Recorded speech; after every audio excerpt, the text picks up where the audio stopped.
Every single business, I don't care if you're a tiny startup or a massive corporation, you live with a constant risk, and that's the risk of a major disruption.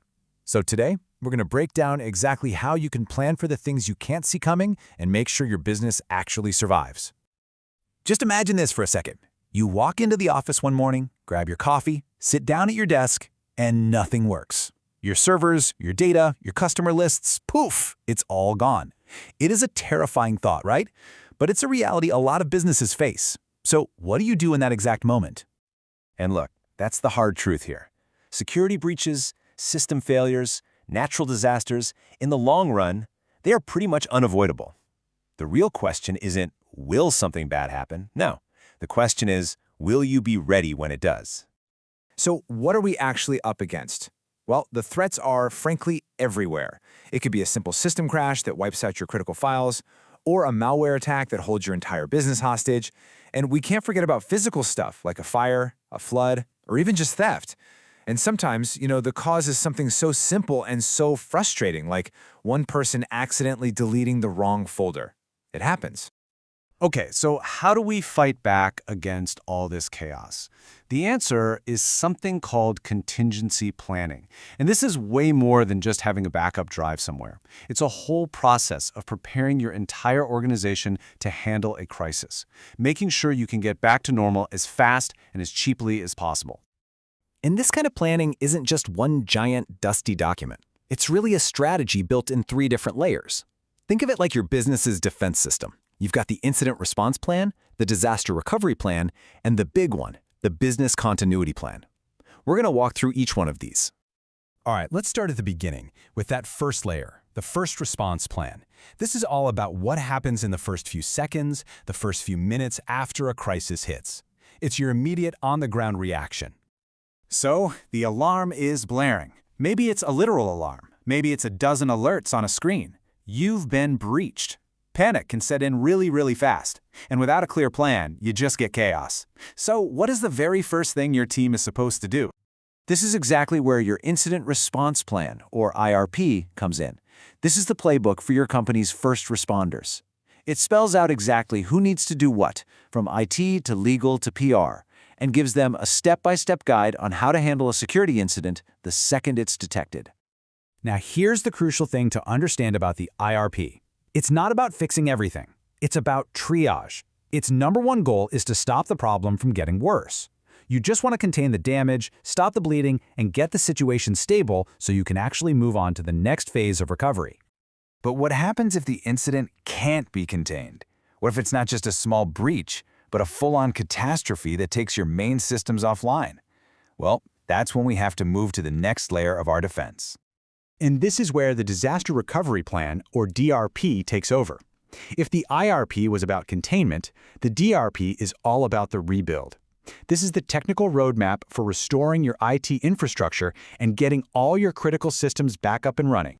Now, any good DRP is built around 2 really key questions. First is your recovery time objective, or RTO. That basically asks, how fast do we need to get back online? An hour? A day? It sets your tolerance for downtime. Second is the recovery point objective, or RPO. This one asks, how much data are we willing to lose? An hour's worth of transactions? A whole day's worth? This tells you how often you need to be backing things up.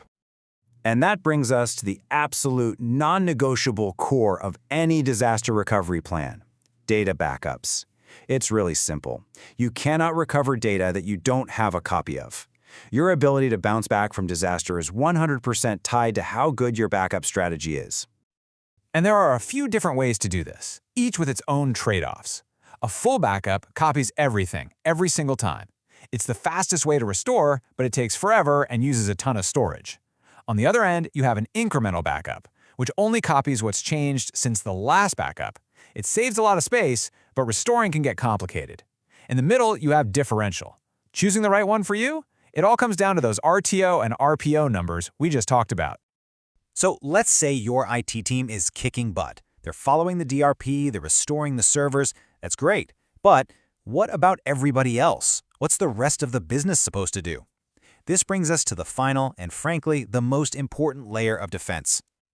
This is the critical question. A DRP is amazing for getting the tech back online, but it doesn't tell your sales team how to talk to angry clients, or your support team how to handle service tickets, or your ops team how to manage orders while everything is down. You see, there's this huge operational gap.